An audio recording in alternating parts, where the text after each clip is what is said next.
Hermanos, uno de los temas bíblicos más provechosos para nuestras almas es sin duda el tema de la santidad. Las palabras de la Escritura en verdad son solemnes. Dice, seguid la paz sin la santidad, sin la cual nadie verá al Señor. Este en realidad es un tema de mucha importancia si en verdad, hermanos, deseamos crecer espiritualmente. Por eso es indispensable que tengamos un entendimiento apropiado de esta doctrina. Hasta ahora hemos visto, hermanos, que en el momento de nuestra conversión somos libertados del dominio reinante del pecado y en su lugar es puesto en nosotros un principio de consagración a Dios. Es decir, hermanos, ya un deseo que antes no teníamos de querer obedecer los mandamientos y los preceptos de Dios y darnos al servicio del Señor y no del pecado. Y en virtud de nuestra unión con Cristo, todo esto ha sucedido en nosotros. Una libertad del dominio reinante del pecado y un germen que comienza a crecer y crecer en santidad, cada día mortificando nuestros pecados.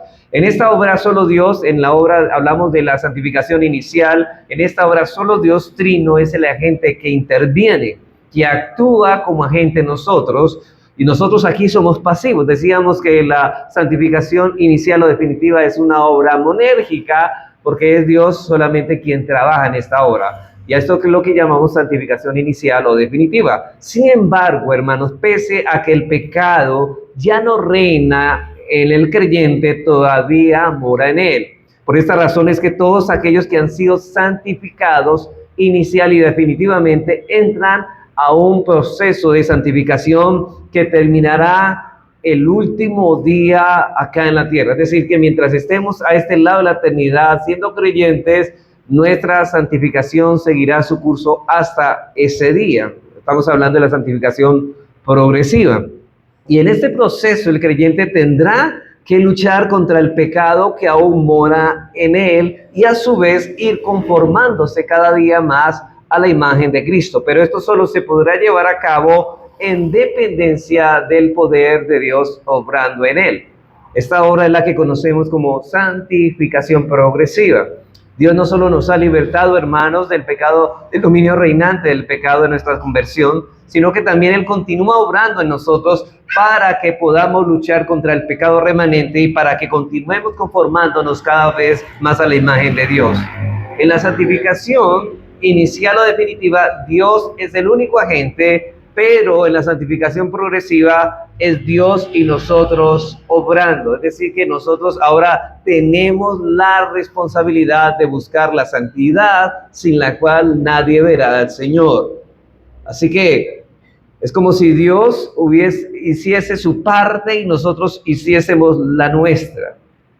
Bueno, pero lo que más claro es que en esa obra no es tanto una coordinación de ambas como si produjeran el resultado deseado entre ambas, sino más bien que debido a que Dios obra en nosotros, nosotros también obramos. No es un 50 y 50, sino el actuar de Dios hace que nosotros actuemos. Mejor dicho, el versículo que nos dice más claramente es que Dios pone el querer como el hacer de su buena voluntad. Pablo primeramente en Filipenses 2, 12 y 13, primeramente dice, ocupaos de vuestra salvación, es decir, de vuestra santificación con temor y con temblor. Sí, esa es nuestra responsabilidad, pero sepan que ese obrar se puede llevar a cabo cuando Dios obra poniendo en nosotros el querer como el hacer de su buena voluntad.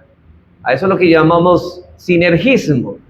Toda obra realizada por nosotros y que nace de nuestra salvación es el resultado de Dios obrando en nosotros, de modo que en la santificación progresiva el hecho de que Dios obre continuamente en el creyente no excluye la responsabilidad que el cristiano tiene de ser santo como Dios es santo, es decir, de buscar la santidad. Ahora, si en realidad nosotros anhelamos darle muerte al pecado que aún mora en nosotros, es imprescindible que tengamos un conocimiento, hermanos, apropiados del pecado, ¿cierto? Porque si estamos hablando de mortificar el pecado, debemos tener en cuenta realmente qué es el pecado, qué dice Dios respecto al pecado, cómo ve Dios el pecado. ¿Y cómo podemos ver nosotros a través de las Escrituras lo que Dios nos dice que es el pecado? Si en verdad queremos ser santos, debemos anhelar luchar contra el pecado, pero para esto es necesario que tengamos una perspectiva correcta del pecado. ¿Por qué, hermanos? Porque los impíos no tienen una óptica, una visión apropiada del pecado. Los impíos no tienen un conocimiento adecuado del pecado y no saben qué es en realidad. Ellos no ven la gravedad que éste posee, ni mucho menos se preocupa de lo más mínimo por su pecado. Pero el creyente que desea crecer en su santificación se esforzará en conocer apropiadamente lo que el pecado es. Y esto es precisamente las palabras de Juan Carlos Wright. Él dice, el que quiere obtener conceptos correctos acerca de la santidad cristiana, tiene que empezar por examinar el delicado y vasto tema del pecado. Tiene que excavar muy profundo si quiere edificar muy alto. Un error aquí es muy malo. Si el hombre no se percata de la naturaleza peligrosa de la enfermedad de su alma, uno no puede preguntarse cómo puede contentarse con remedios falsos imperfectos. Hermanos, cuando las personas no entienden realmente qué es el pecado, acudirán simplemente a paños de agua tibia que no servirán para curar su enfermedad, que es mucho más grave. Y estamos hablando de que el pecado es mucho más grave de lo que quizás nuestras mentes alcancen a comprender. Así que si no vemos el pecado como en realidad es, no vamos a luchar contra él, hermanos. ¿Por qué? Porque en realidad, hermanos, la verdadera condición de nosotros debemos verla para poder acudir desesperada y urgentemente al Señor. Ahora, mi propósito en esta enseñanza es que todo aquel que está sin Cristo, hermanos, aquí en ese lugar, se entremezca con un entendimiento más profundo de lo que es el pecado para que luchen contra él. Así que vamos a tratar en esta mañana, hermanos, el tema que vamos a tratar, se trata, hermanos, de la corrupción extraordinaria del pecado. La corrupción extraordinaria del pecado. Y vamos a volver, hermanos, al pasaje de Romanos, que el hermano leyó, Romanos 7, 9 y 13. Y aquí Pablo está hablando que una vez siendo él libertado del dominio del pecado, porque antes de Romanos 7 está Romanos 6, Romanos 6, Pablo nos ha hablado de la santificación inicial, pero ahora en 7 aparece en un panorama de su propio testimonio, de su vida cristiana, de una lucha que él tiene contra el pecado. Y él dice así, que dice en el versículo 9, y yo sin la ley vivía en un tiempo. Y noten que aquí vamos a mirar hartas cosas porque parece que Pablo decía, ¿acaso Pablo no conocía la ley? Claro que sí. Pero ¿cómo puede ser Pablo diciendo yo sin la ley vivía en un tiempo?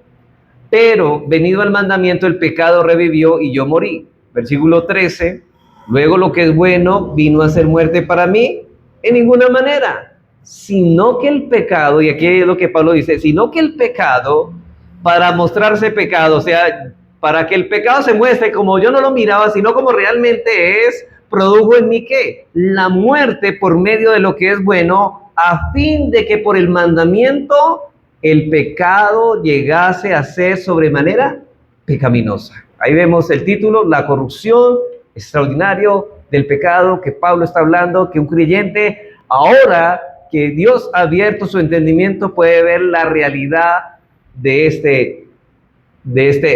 gravedad del pecado. A la luz de este pasaje vamos a extraer 3 enseñanzas. Podemos extraer 3 enseñanzas. En primer lugar, vamos a mirar al hombre en su estado caído no posee una visión correcta de su propio pecado. El hombre en su estado o en su condición caída no tiene una visión clara de su propio pecado. En segundo lugar, vamos a mirar la perspectiva correcta del pecado. Y en tercer lugar, vamos a ver algunos consejos prácticos relacionados en la que debemos desarrollar, hermanos, y aquí es importante desarrollar una sensibilidad hacia el pecado que requiere en nuestra lucha en busca de la santidad. Y esta serie precisamente se llama En Busca de la Santidad, porque estamos tratando es cómo ser santos, cómo buscar la santidad, pues vamos a mirar que tenemos que conocer qué es el pecado, cuál es la gravedad del pecado y mirarlo en su justa dimensión. Miremos en primer lugar entonces la carencia de una visión correcta del hombre caído en cuanto al pecado. Hermanos, Pablo en este texto nos está relatando cómo fue su conversión. Pablo antes de su conversión era un fariseo de fariseos, y esto lo dice en Gálatas capítulo 1, versículo 13 al 14.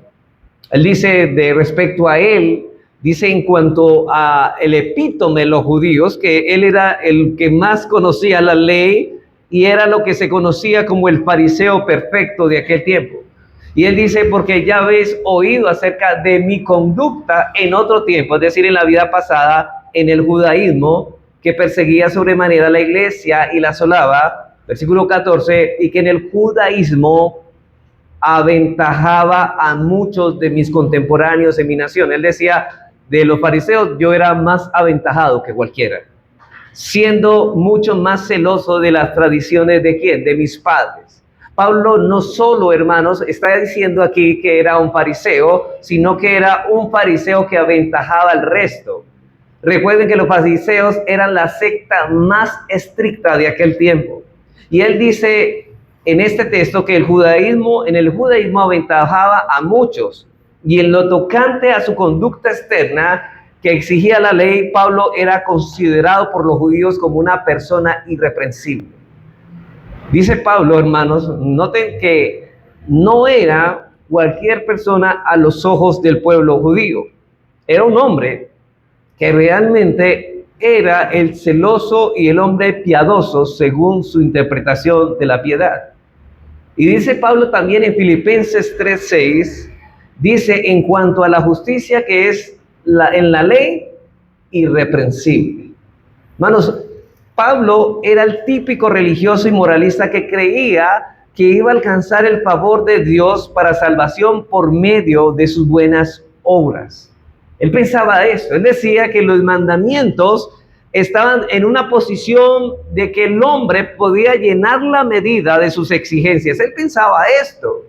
Él pensaba que uno se ganaba la salvación por la obediencia a la ley.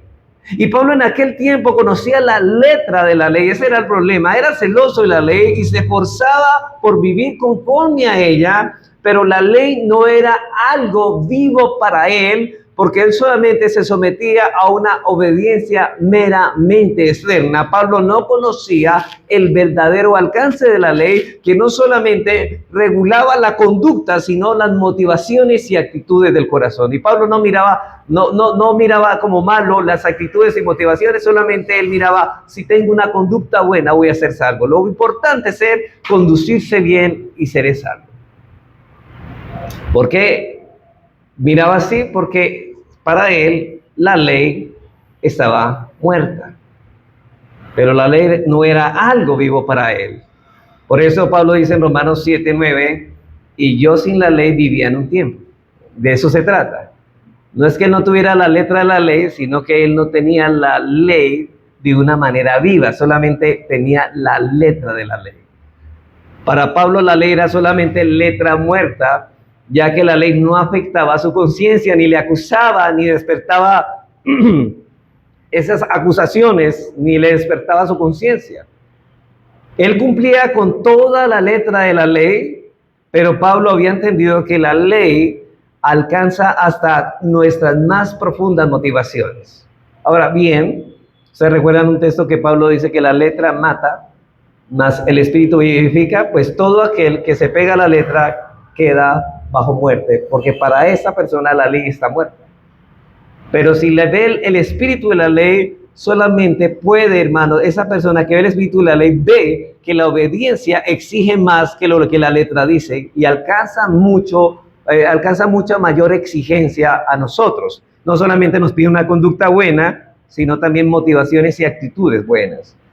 Así que para Pablo la ley, moralmente, para Pablo la ley era solamente letra muerta, ya que la ley no afectaba a su conciencia. Él cumplía con todo eso, pero Pablo no había entendido que la ley alcanza hasta nuestras más profundas motivaciones y actitudes. Cristo ilustra perfectamente eso en el Sermón del Monte.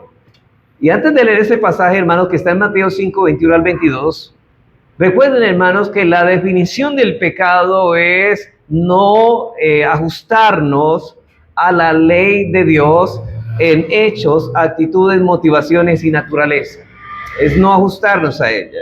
Y precisamente Pablo se ajustaba solamente a los hechos, pero no estaban las actitudes, no estaban las motivaciones. Por lo tanto, una obediencia media simplemente es una desobediencia y es pecado.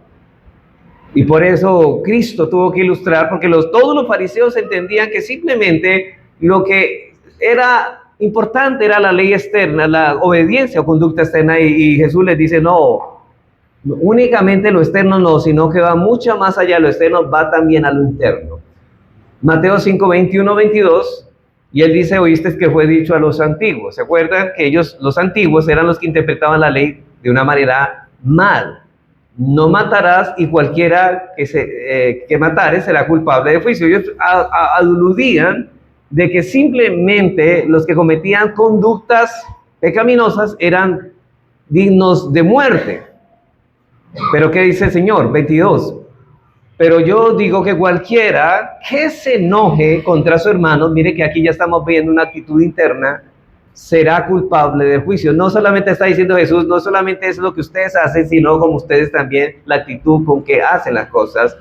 Y cualquiera que diga, ahora pasa de la actitud a las palabras, y cualquiera que diga necio es humano, será culpable ante el concilio, y cualquiera que le diga pato quedarás puesto al infierno de fuego. Es decir, que no solamente son las conductas, sino las palabras, las motivaciones y actitudes las que alcanza la ley. Pablo simplemente pensaba que como el fariseo solamente alcanzaba la conducta.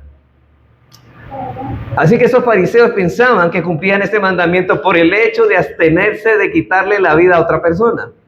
Pero ellos no sabían que en un pecado prohibido también había un deber mandado. No solamente, hermanos, el alcance era las actitudes y motivaciones, sino que en un mandamiento también involucra que hay un deber mandado. Si en tanto yo no aborrezco a mi hermano, no soy un homicida, entonces ¿qué debo hacer? Debo hacerle el bien a él. Y si no le hago el bien, también me incluye como homicida. Porque el que no ama a su hermano es homicida. Pero Cristo les dice que el alcance de este mandamiento trata más bien con las motivaciones, porque el que aborrece a su prójimo, es decir, el que no lo ama, ya es homicida. Un pecado prohibido, un deber mandado. Usted puede abstenerse del pecado, pero si usted no está haciendo el deber mandado, usted está transgrediendo el mandamiento. Trata también con la preservación de la vida. Si una persona pone en riesgo su vida, está violando el sexto mandamiento. Por eso es que muchas personas creen que no son culpables de violar este mandamiento porque no han asesinado a alguien, pero este mandamiento va mucho más allá de eso. Simplemente el hecho de que usted tenga rencor contra alguien ya lo hace usted un homicida. Y por eso, hermanos, es bueno que en esta mañana, si usted realmente tiene algo contra alguien, que usted no ha arreglado ese problema, usted tiene las manos manchadas de sangre. No literalmente, pero lo que le estoy diciendo, usted es un homicida si no debe, porque la Biblia dice, seguir la paz con todos y la santidad, la paz. ¿Usted está en paz con todos? Porque si no está en paz con todos es porque hay homicidio de por medio. Lo mismo ocurre con el pecado del adulterio, hermanos. Es solo codiciar a una mujer que no es nuestra esposa, ya eso es adulterio. Noten que no está hablando solamente del acto, sino de las intenciones y de los pensamientos que hay en nuestro corazón. Cristo dijo en Mateo 5, 27 al 28, oíste que fue dicho, no cometerás adulterio. Los fariseos pensaban que solamente absteniéndose, no tener una mujer fuera de la esposa, físicamente no tener contacto, ya los hacía cumplidores de la ley. Pero él dice, versículo 28, pero yo os digo que cualquiera que mira a una mujer para codiciarla, dice, la mira para codiciarla en su corazón, dice, ya adulteró con ella en su corazón.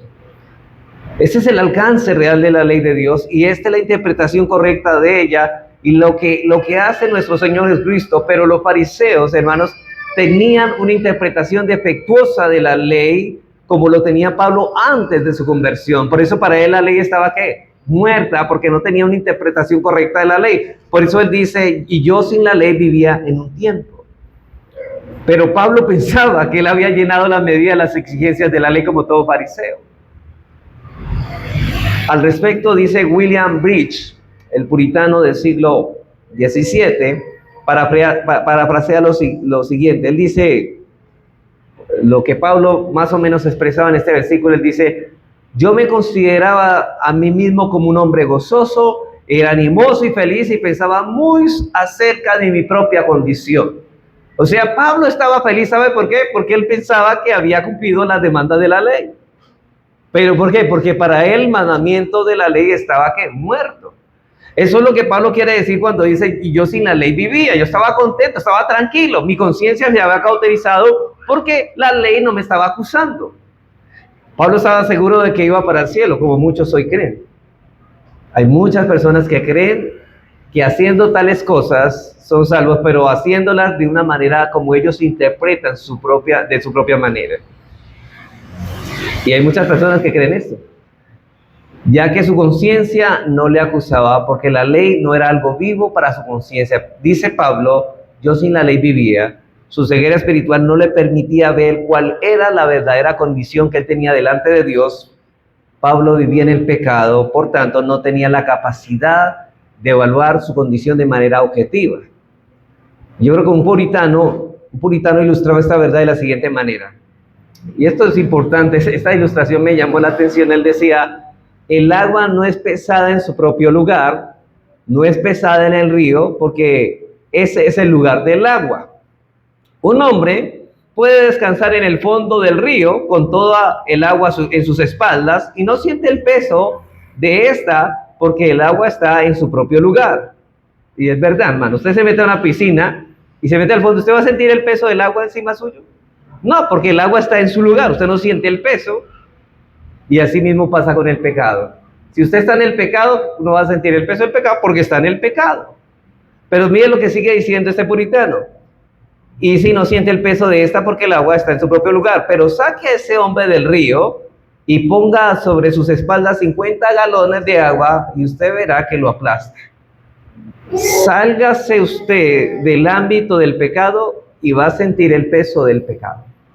Lo que está diciendo aquí este puritano es que una vez nosotros fuimos santificados inicialmente, el pecado ya no reina, ya no estamos en el ámbito del pecado, y ahorita el pecado lo vamos a sentir el peso en nuestras conciencias. ¿Y quién hace eso? Dios por medio de la ley. Pero como la ley para él estaba muerta, no sentía el peso. Pablo no tenía el peso, él estaba en el pecado, por eso no sentía el peso del pecado.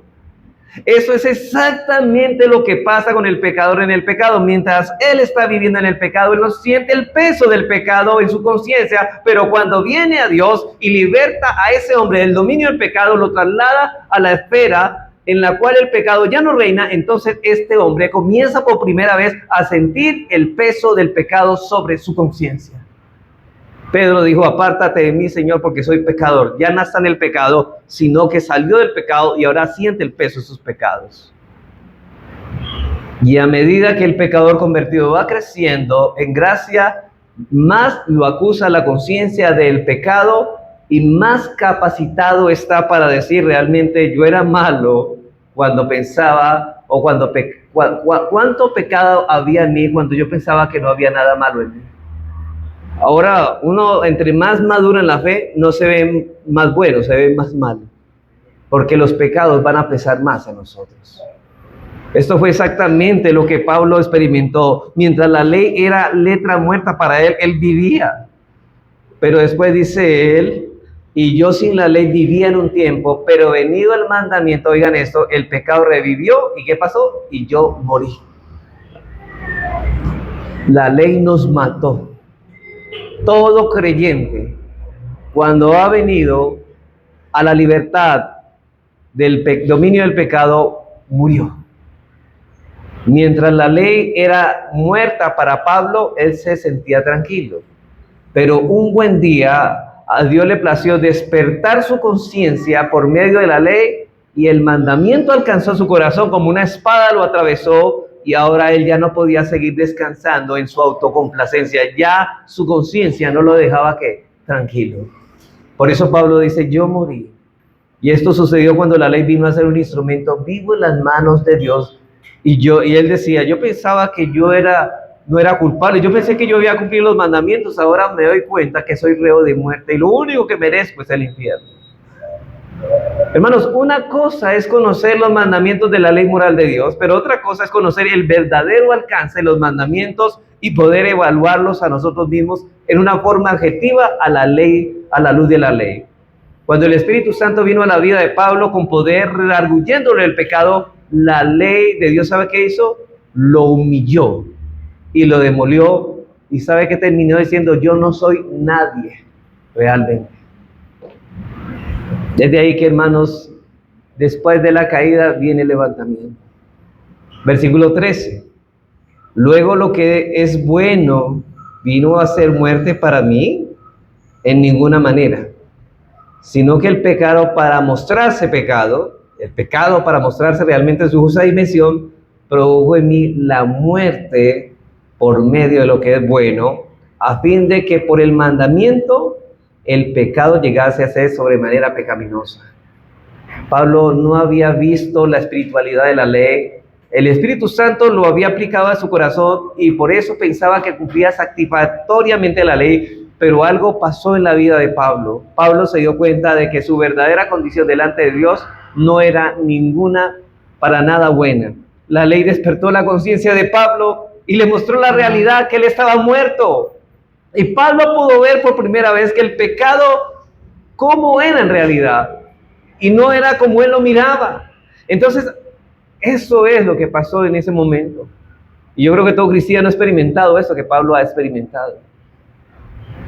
Ahora, habiendo, hermanos, considerado que el hombre en su estado caído no posee una visión correcta de su propio pecado, ahora nos preguntamos, ¿qué tan malo es el pecado? ¿Qué tan malo es el pecado? Veamos en segundo lugar, hermanos, la perspectiva correcta del pecado. La perspectiva correcta del pecado. Vamos a desarrollar en este punto, hermanos. Primero veremos las ilustraciones que usa la Escritura para explicar lo que es el pecado. Ilustraciones. Vamos a mirar algunas simbologías que nos explican qué es el pecado. En segundo lugar, veremos las consecuencias generales del pecado para mostrar realmente con esas consecuencias cómo es el pecado. Y en tercero, veremos que el pecado siempre es peor que las cosas más horribles de este mundo. Hermanos, imagínense lo más horrible de este mundo. Y yo podría decirle con certeza de que lo más horrible de este mundo no es tan terrible como el pecado. El pecado es peor que cualquier cosa. Vamos en primer lugar a ver las ilustraciones que usa la Escritura para explicar lo que es pecado. El puritano William Bridge dice: la pecaminosidad del pecado puede notarse al examinar las palabras que lo denominan en vista de que el pecado toma para sí mismo de todos los nombres de lo que es malo. Usted no ha notado que en la Biblia se habla del pecado de varios nombres, pero esos nombres son nombres malos, de cosas malas. Piense en cualquier cosa mala, el pecado es eso. ¿Sabe lo que es para un hombre estar sucio e inmundo? Imagínense en un hombre de esos locos que huelen a horrible, usted no se le puede acercar ni a 10 metros. Y que tiene una ropa de apienta, dice William Bridge, el pecado es peor que eso. Pues en la Escritura sigue diciendo él, el pecado es llamado suciedad e inmundicia. En Isaías 64:6, el pecado es llamado suciedad e inmundicia. Vamos a mirar este texto. Recuerden, hermanos, que dice el profeta Isaías: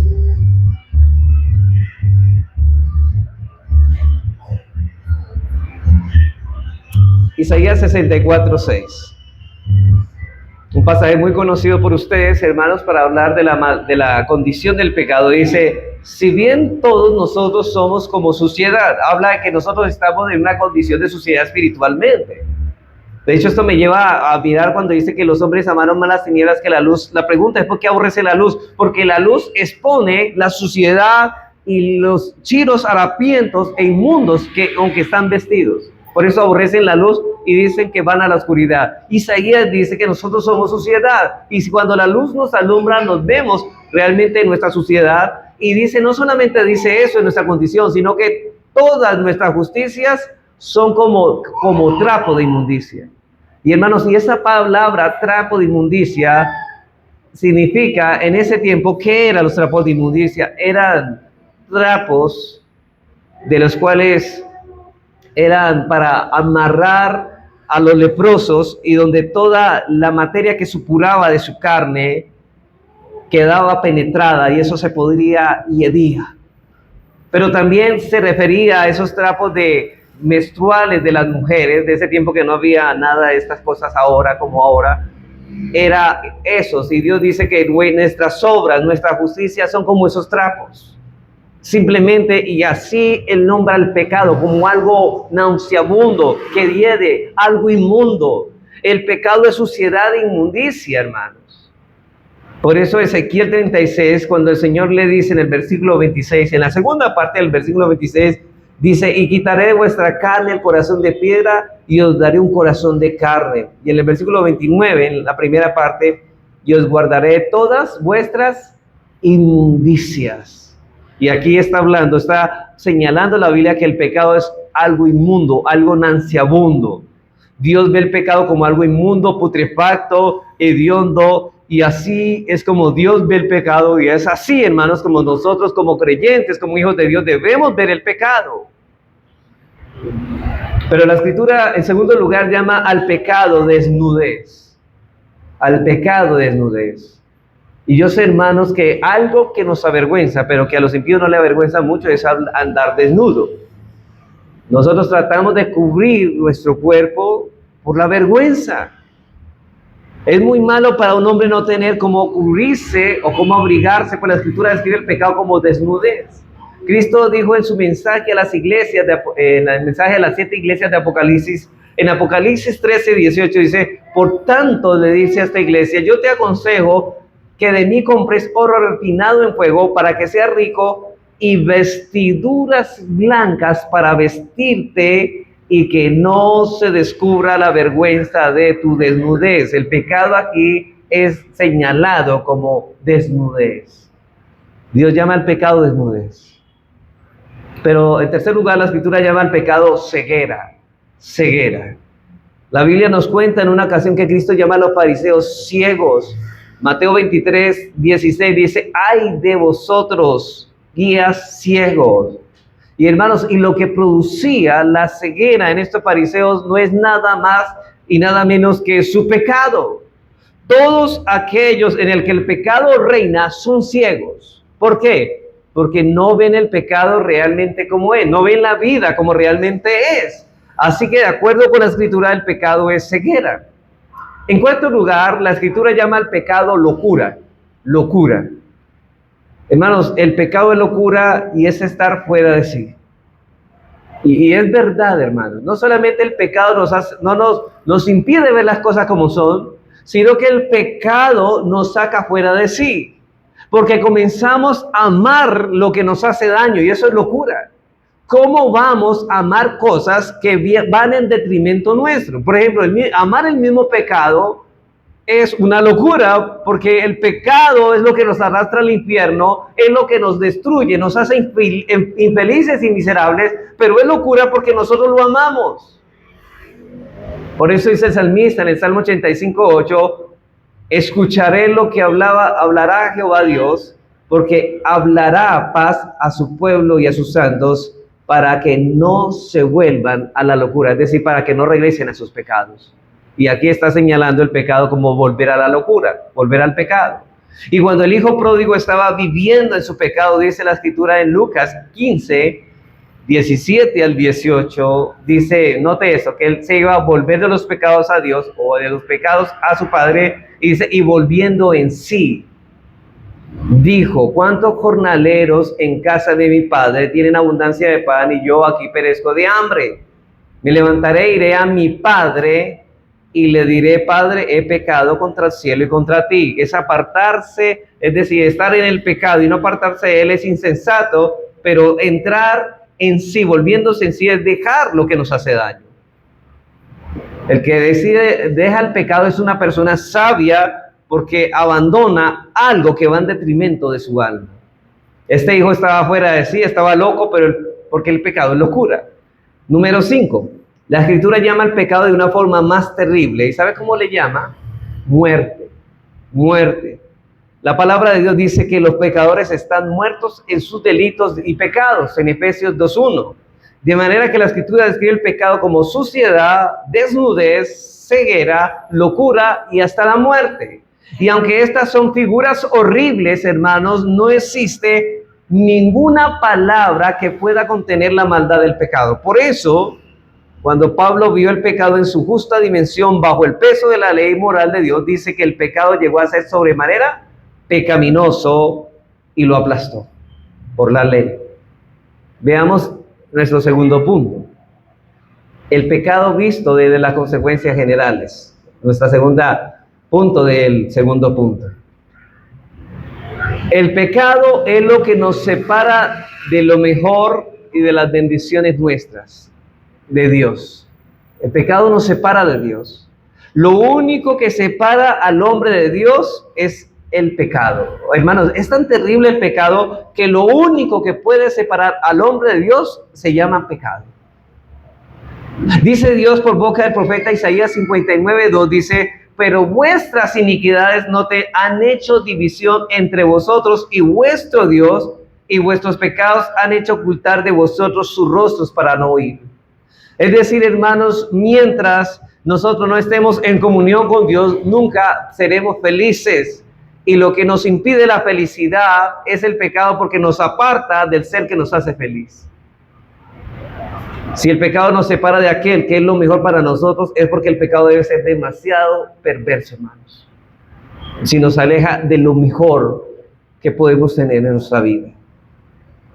Fue por nuestros pecados, hermanos, que nuestro Señor tuvo que morir en una cruz y sufrir los horrores de la muerte. Cristo fue entregado por nuestras transgresiones. En Romanos 4:25 dice eso. Y fue molido por nuestros pecados. Isaías 53:5. Fueron nuestros pecados los que llevaron al Hijo de Dios a la más horrible de todas las muertes. Por eso es que el pecado debe ser malo y perverso. Por eso Agustín dijo lo siguiente, Agustín de Hipona: oh hombre, considera la grandeza del pecado a la luz del precio tan grande que se pagó por él. Miren a ver si el pecado es algo excesivamente grave, algo infinitamente perverso, que solo el infinito Hijo de Dios pudo pagar el precio que costaba. Era tan grande que el mismo Hijo, el Hijo de Dios hecho carne, solamente Él podía pagar el precio por causa del pecado. Hermanos, es el pecado quien distorsionó y manchó la imagen de Dios en el hombre. Fuimos creados a imagen de Dios en su justicia y santidad, pero desde que el pecado irrumpió en la vida del primer hombre, el pecado distorsionó mucho la imagen de Dios en nosotros. Pablo dice en Romanos 3:22 al 23, porque no hay diferencia. Por cuanto todos pecaron, todos están destituidos de la gloria de Dios. Ahora, no significa que este texto no está hablando que están fuera del cielo. No, están diciendo, destituidos de la gloria de Dios, es que ya no pueden cumplir el propósito por la cual fueron creados. Nosotros fuimos creados para glorificar a Dios, pero no, estamos destituidos de ese propósito por haber caído en el pecado, porque la imagen de Dios se ha distorsionado en nosotros. Y glorificar a Dios es mostrar la imagen más clara y en alta definición en nuestra vida. Pero esa imagen quedó distorsionada, entonces tampoco podemos mostrar a Dios por nuestras injusticias, de manera que fuimos destituidos de la gloria de Dios de cumplir ese propósito. Así que este texto nos está diciendo que porque hemos pecado, no está diciendo que porque hemos pecado no podremos entrar a la gloria de Dios. Aunque esto es verdad, no es lo que el texto está diciendo. Lo que está diciendo Pablo es que nos hemos quedado cortos por causa del pecado para alcanzar la medida de la gloria de Dios. Es decir, fuimos creados para glorificar a Dios, pero por causa del pecado que distorsionó mucho la imagen de Dios en nosotros, hemos quedado incapacitados para tal propósito. Por eso es que el pecado es excesivamente cruel y perverso. Pero el pecado, hermanos, en cuarto lugar, el pecado es que hace, y esto es importante, hace inextinguibles las llamas del infierno. Hermanos, ¿sabe que lo que hace que las llamas del infierno ardan por la eternidad, el combustible es el pecado? Y el pecado, así como las llamas del infierno son eternas, es porque el pecado seguirá eternamente sirviendo de combustible para que siga ardiendo. Hermanos, las llamas del infierno nunca se podrán apagar porque los que están en el infierno no serán jamás limpiados de sus pecados. Nunca. Mientras haya pecado, el fuego nunca se apagará y el gusano nunca morirá. El pecado es el que mantiene por la eternidad las llamas del infierno ardiendo. El pecado es el combustible del infierno. Si el pecado desapareciera del infierno, dejaría de ser el infierno. Pero como el pecado permanece, las llamas del infierno continúan ardiendo por la eternidad. Esa es la terrible realidad. Es el pecado, hermanos, en quinto lugar, que hizo que toda creación quedara sujeta a maldición. El pecado hizo un daño irreparable en la creación, que Dios no tiene otra solución. ¿Sabe qué? Fue la única solución que tiene Dios para este mundo: destruirla. Por eso es que este mundo está sujeto a la destrucción. ¿Cuántos han leído la obra o la novela de Juan Bunyan que se llama El progreso del peregrino? Y él está huyendo de este mundo y él le llama a este mundo la ciudad de destrucción, porque este mundo está sujeto a la destrucción. Y nosotros cristianos estamos huyendo de este mundo que va a ser destruido junto con los que aman el pecado.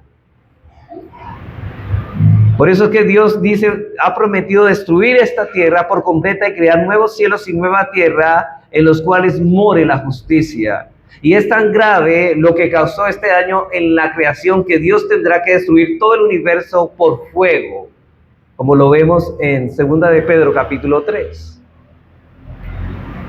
Veamos nuestro tercer punto. El pecado, hermanos, siempre es peor que las cosas más horribles de este mundo.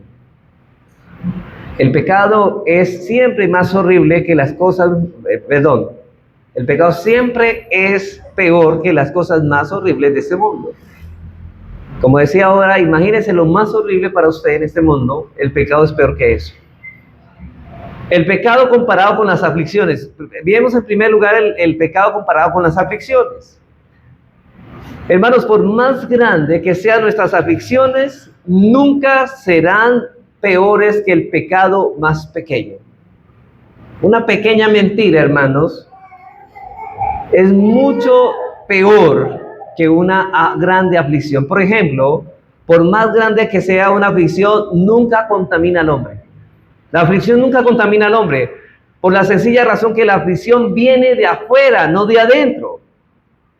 Dice el Señor Jesucristo en Marcos 7:15 que no hay nada de afuera que entre en él, en el hombre, y lo contamine, pero lo que sale de él, eso sí lo contamina. Y las aflicciones vienen de afuera, y lo que sale del corazón, que sí contamina, viene de adentro, que es el pecado.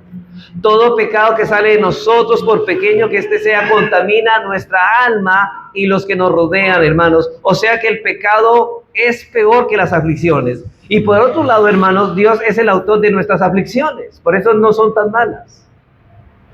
No importa cuán grandes estas puedan ser. Así que cuando nos quejamos, hermanos, en medio de las aflicciones, en pocas palabras estamos maldiciendo a Dios. Porque ¿quién envió las aflicciones? Dios a nosotros. Dios a nosotros. Cuando Dios en Job 1:8 le dice a Satanás, ¿se acuerdan cuando iban a venir muchas aflicciones a Job? Y él le dice a Satanás, ¿no has considerado a mi siervo Job, que no hay otro como él en la tierra, varón perfecto y recto, temeroso de Dios y apartado del mal? Y respondiendo Satanás a Jehová dijo, ¿acaso teme Job a Dios de balde? Como diciéndole, él obedece porque tú le bendices, pero quítale las cosas a ver si no maldice. ¿No le has cercado alrededor a él y a su casa y a todo lo que tiene? Al trabajo de sus manos has dado bendición, por tanto, sus bienes han aumentado sobre la tierra. Pero extiende ahora tu mano, es como que dice, envía aflicción sobre él y toca todo lo que tiene y verás si no blasfema contra ti y en tu presencia. Hermanos, por supuesto que Satanás no estaba pensando que Job iba a utilizar sus labios para maldecir a Dios. De hecho, él fue tentado o fue indicado de maldecir a Dios. ¿Se acuerda su esposa que le dijo? Job, muérete y maldice a Dios y muérete. Pero él no hizo esto. Ni el diablo pensaba que Job iba a hacer eso. Hermanos, no. Ahora, Dios es el autor de las aflicciones, pero Dios no es el autor del pecado. No importa qué tan grande sea una aflicción, esta nunca va en contra de Dios, pero Dios es contrario a todo tipo de pecado y todo tipo de pecado es un agravio contra Dios. Ahora, pero aquí dice, quítale todo, quítale todo y si verás si no maldice contra ti. Y obviamente, vuelvo a repetir, Satanás no estaba pensando que iba a maldecir a Dios con sus labios. Pero entonces, ¿de qué forma iba a maldecir Job a Dios? Quejándose de las aflicciones. De esa forma maldecía a Dios. Pero mira que Job no se quejó de la aflicción que vino sobre él. Desnudo vine a este mundo, desnudo he de volver a la tierra, he de morir. Sea Dios bendecido. Dios da, Dios quita. Por tal razón, Thomas Watson dice lo siguiente: todo pecado es un intento de deicidio, es decir, no homicidio, porque homicidio es homo, o sea, hacer mal o matar a mi semejante, pero deicidio significa un intento de matar a Dios. Mire, cualquier persona que se queja en la aflicción está diciendo, ¿sabe qué? Dios, yo quiero matarte. Si tuviera la oportunidad, quiero que desaparezca. De hecho, los ateos, muchos han dicho que Dios ha muerto para ellos, porque ellos lo han asesinado. Hermanos, todo pecado es un intento de asesinato de Dios, pero nunca las aflicciones, porque las personas piensan, ¿sabe qué? Yo quisiera vivir en mi pecado, yo quiero que Dios no exista, para yo poder seguir viviendo en mi pecado que más amo. Pero ellos quieren matar a Dios. El intento es que Dios desaparezca de mi vida, para que mi conciencia no se cargue. Por eso nació el ateísmo. Pero también las aflicciones muchas veces son la cubierta en las que Dios trae en nuestras vidas muchas bendiciones. Son la cubierta, pero dentro de ella, de esa cubierta de las aflicciones, hay bendiciones para los cristianos. Muchas bendiciones vienen a nuestras vidas en esa envoltura de la aflicción, pero la Escritura dice en cuanto al pecado, maldito aquel que no permaneciere en todas las cosas escritas en el libro de la ley para hacerlas, es decir, de los 10 mandamientos, Gálatas 3:10. En la aflicción, bendición; en el pecado, maldición. Mire, en la aflicción hay bendición para el creyente, pero en el pecado, ¿qué hay? Maldición. De manera que el pecado siempre será peor que las aflicciones, y quiera Dios, hermanos, darnos una visión clara de estas cosas, porque en muchas ocasiones tenemos más temor por las aflicciones que por el pecado, ¿cierto? Hermanos, ¿cuántos de ustedes sienten más temor por un accidente que le ha ocurrido? Siente por la enfermedad, ¡ay, estoy enfermo! Pero hermanos, ¿será que usted siente lo mismo cuando usted ha pecado contra Dios? ¿Siente ese mismo terror, esa misma aflicción? ¿Siente ese mismo temor cuando peca? Cuando usted está quebrantando un mandamiento deliberadamente, usted eso no le asusta, no se llena de temor, pero sí se llena de temor cuando está pasando por una situación de enfermedad o una situación económica, una situación de depresión. Esas cosas sí le temen, pero no le teme al pecado.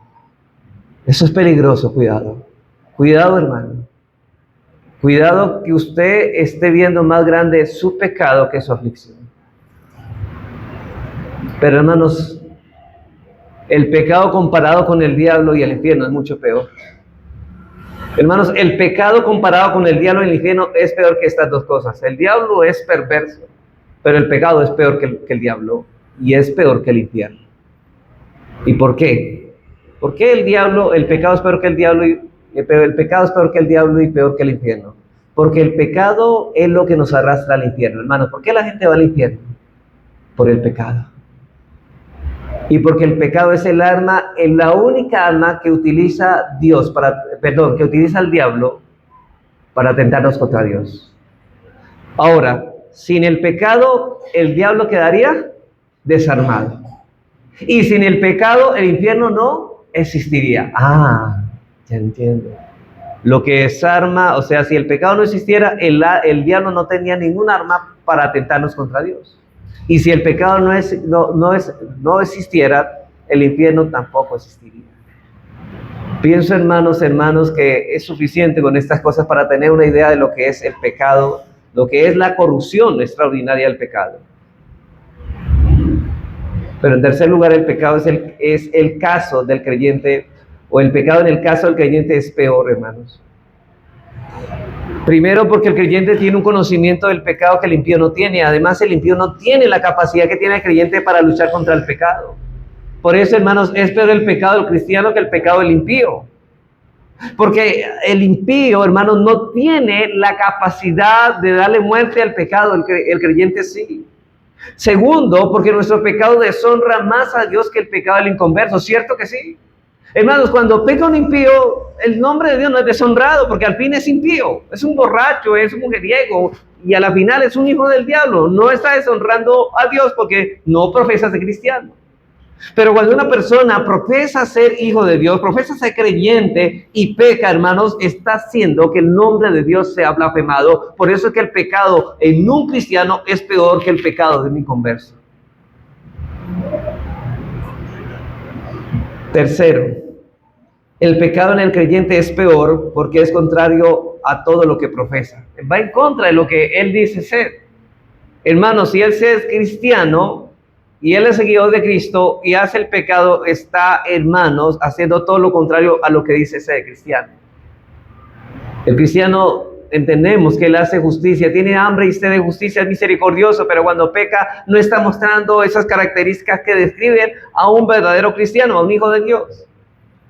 Pero en cuarto lugar, el pecado del creyente es peor que del impío, porque cuando el creyente peca, se está arrepintiendo de haberse arrepentido. Hermanos, el cristiano cuando peca es como dice, yo ahora que soy cristiano tengo que guardar la ley, tengo que guardar el día del Señor, tengo que congregarme, yo mejor no me hubiera arrepentido. Ahora, no lo dicen labios, pero al desobedecer y al pecar, y al no obedecer a Dios los mandamientos que él exige, él está transmitiendo que se arrepiente de haberse arrepentido. Es como si quiera, yo tengo que vivir como cristiano, pero no quisiera vivir como cristiano. Realmente no sabemos si esa persona realmente es cristiana. Hablemos más bien de personas que profesan ser cristianos. Así que, hermano, no sea usted los que se arrepienten de haberse arrepentido y usted esté aquí y quisiera estar en otra parte. Yo estaría, mejor dicho, en piscina esta ahorita, por allá en Playa Juncal, bueno, en cualquier otro lugar, y no aquí metido. Eso es pecado, hermanos. Eso es arrepentirse de haberse arrepentido. Así que, como podemos darnos cuenta, hermanos, el pecado es algo demasiado grave. Y veamos por último, hermanos, muy breve para terminar, algunos consejos prácticos relacionados con la manera en que debemos desarrollar una sensibilidad hacia el pecado que se requiere en nuestra lucha en busca de la santidad. Algunos consejos prácticos, hermanos, relacionados en la manera como debemos desarrollar esa sensibilidad en nuestras conciencias hacia el pecado que se requiere en nuestra lucha contra el pecado en busca de la santidad. Primer consejo, hermanos. Ustedes quieren ser santos, ¿cierto? No todos, hermanos. Primeramente, medita constantemente en la cruz de Cristo con toda certeza, hermanos. Todos los días, constantemente, medita constantemente en la cruz de Cristo con toda seguridad, con toda certeza, de lo que es Él y de lo que Él ha hecho por ti. Siempre recuerda quién es Él y qué ha hecho por ti. Hermanos, debemos tener una perspectiva correcta de la pecaminosidad del pecado a la luz de lo que Cristo hizo por nosotros en la cruz y no tanto de lo mal que nos sentimos cuando pecamos. Sí, porque es que la persona dice, si no me siento mal, pues el pecado no es tan grave porque no me siento mal. Yo pensé que mentí, pero no me siento tan mal. No, hermano, no es a la luz de lo que tú sientes, es a la luz de lo que Cristo hizo en la cruz por ti y a la luz de lo que tuvo que llevar en la cruz. Es a la luz de eso, no de tus sentimientos. Porque si, hermanos, si nos basamos en los sentimientos, todos vamos a salir aquí bien y tranquilos, como Pablo antes que no tenía la ley. Segundo, esfuérzate por caminar lo más cerca de Dios que puedas. Esfuérzate por caminar lo más cerca de Dios que puedas. Claro, hermanos, Dios y el pecado. Entre más nos acercamos a Dios, ¿qué pasa? Indefectiblemente nos vamos a separar más del pecado. Pero si nos acercamos más al pecado, nos alejamos más de Dios. Entre más cerca caminemos, tendremos una conciencia cada vez más sensible de nuestra propia pecaminosidad. De hecho, hermanos, entre más cerca, por ejemplo, ustedes, ven un bombillo, un foco, y cuando ustedes se acercan más, va a alumbrar más sus vidas. Cuando nos acercamos a Dios, hermanos, noten que esa luz no solamente va a alumbrar externamente nuestra alma, sino que entra a los recovecos y a los escondrijos más escondidos de nuestro corazón malvado. Imagínense unas cuevas cavernosas y oscuras, donde tú ocultas muchos pecados que no quieren que se vean. Esa luz va a penetrar hasta lo más profundo, pero entre más te acerques a Dios, más profundo va a penetrar esa luz y puedes ver la dimensión de tu pecado en la justa dimensión que debemos verlo. Así que los hombres más santos de la Escritura se van a dar cuenta que ellos entre más maduraron y crecieron en santidad, más pecadores se vieron. No al contrario, no se miraron más santos, se miraron más pecadores. Hermanos, y así empezamos a ver las cosas que antes no veíamos en nosotros mismos. Y usted pensará, yo pensé que yo era distinto, yo pensé que yo era bueno, y ahora me doy cuenta de que yo soy un perverso, que lo único que merezco son las llamas eternas del infierno. Eso es lo que nosotros debemos llegar a concluir. Pero gracias sean a Dios que por su misericordia nos ha alcanzado para salvarnos de esa condenación. Tercer consejo. Continuamente medita, hermanos, y esto sí, debes meditarlo mucho, en los mandamientos o en la ley de Dios, no solo en su letra, sino también en su alcance. Continuamente medita en la ley de Dios, no solo en su letra, sino también en el alcance. No es solamente lo que haces, sino la actitud y las motivaciones por lo que lo haces. Por ejemplo, tú puedes estar aquí en la iglesia, dice, no dejando de congregarnos como algunos tienen por costumbre. ¿Tú estás aquí? Sí, pero la pregunta es, ¿cuáles tus motivaciones? ¿Son santas? ¿Son piadosas las que te trajeron a ese lugar? Porque puede ser como Pablo, que obedecía externamente, pero sus motivaciones eran malas.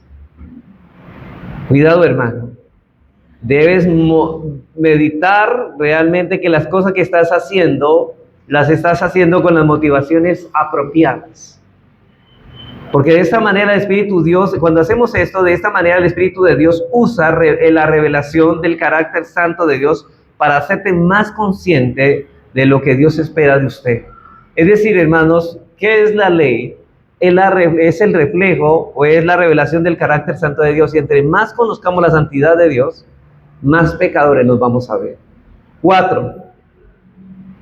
Dedíquese a la práctica regular del autoexamen. Dedíquese a la práctica regular del autoexamen. ¿Se acuerdan lo que dijo Pablo? Examinaos a vosotros mismos si estáis en la fe. Hermanos, aquí no estoy hablando de una introspección. No estamos hablando, vamos a hacer una introspección de mi vida. ¿Y qué es eso, hermano? Bueno, de esas personas que siempre están buscando, ¿y yo por qué hice eso? ¿Y yo por qué hablé eso? Y todo el día, esa persona todo el tiempo está atormentándose, ¿por qué hice aquello? ¿Por qué dejar? Y ella está pensando en razones por qué hizo tal cosa, y así se la pasa, hermanos. Eso es esclavitud. Eso es esclavitud, hermanos. Estamos hablando de un autoexamen que debemos hacernos regularmente. Debemos decir como el salmista en el Salmo 139 y 23, examíname, oh Dios, y conoce mi corazón. Pruébame y conoce mis pensamientos, Señor. Líbrame de los pecados que me son ocultos. Y en el Salmo 139, 24 dice, y ve si hay en mí camino de perversidad, y guíame en el camino eterno. Nos libra del camino de injusticia para llevarnos en el camino de justicia. Hermanos, cuando nos arrepentimos del pecado, nos alejamos de él, y al alejarnos del pecado somos más sensibles a él. Mientras una persona está más cerca del pecado, su corazón es más duro. Hermano, cuando una persona se endurece y no quiere hacer lo que Dios manda, se está endureciendo. ¿Sabe por qué? Es porque está cerca más de su pecado, está abrazada con su pecado. Mientras más alejado se vive del pecado, más sensible y tierno se vuelve nuestro corazón. Más nos duele cuando pecamos. Por eso debemos examinarnos regularmente. Pero recuerda, hermano, aunque debemos ver nuestro pecado, no lo hagamos sin contemplar al mismo tiempo a Cristo, como tampoco debemos contemplar a Cristo sin observar al mismo tiempo al pecado. Las dos cosas son necesarias. Contempla continuamente a Cristo, el rostro de Cristo, pero al igual, a la vez contempla también tu pecado. Mirar al pecado sin mirar a Cristo es hundirse en la desesperación. ¿Sabe por qué? Porque usted dice, bueno, soy culpable, merezco el infierno, pero ¿qué? No hay esperanza de ser salvo. No, hermanos, hay que mirarle a Cristo. Y mirar a Cristo sin mirar el pecado es caer en presunción. Es decir, yo soy salvo a pesar de lo que sea. Por tanto, debemos mirar las dos cosas, mirar a Cristo, pero al mismo tiempo debemos mirar nuestro pecado. Por eso dice William Bridge, de hecho, hermanos, esta enseñanza, toda la estructura es del predicador puritano William Bridge, no es mía, no es original, es de él. Pero William Bridge dice lo siguiente: no permitas que el sentido de pecado apague tu gozo por el perdón, pero tampoco permitas que el gozo del perdón oscurezca tu visión del pecado. Ten un equilibrio. Mira a Cristo, mira el pecado. Estas dos cosas deben estar presentes todos los días de tu vida. Así que, hermanos, espero haber persuadido su conciencia, hermanos, en esta mañana. Y a los amigos, espero que Dios haya redarguido tu corazón de pecado, haya despertado tu conciencia, al permitirte que lo veas en su correcta perspectiva, para que vayas en arrepentimiento y fe. Porque aquí la idea, hermano, no es dejar su conciencia cargada. No, ven a Cristo. Ve a Cristo si quieres descargar toda esa carga que te ha producido ahora la ley de Dios y que no puedes cargar más porque te está aplastando. ¿Sabes qué debes hacer? Debes ir a Cristo y descargarla de él, para que recibas por medio de la fe y el arrepentimiento el perdón de tus pecados y por ende la vida eterna. Que Dios nos ayude, hermanos. Vamos a orar.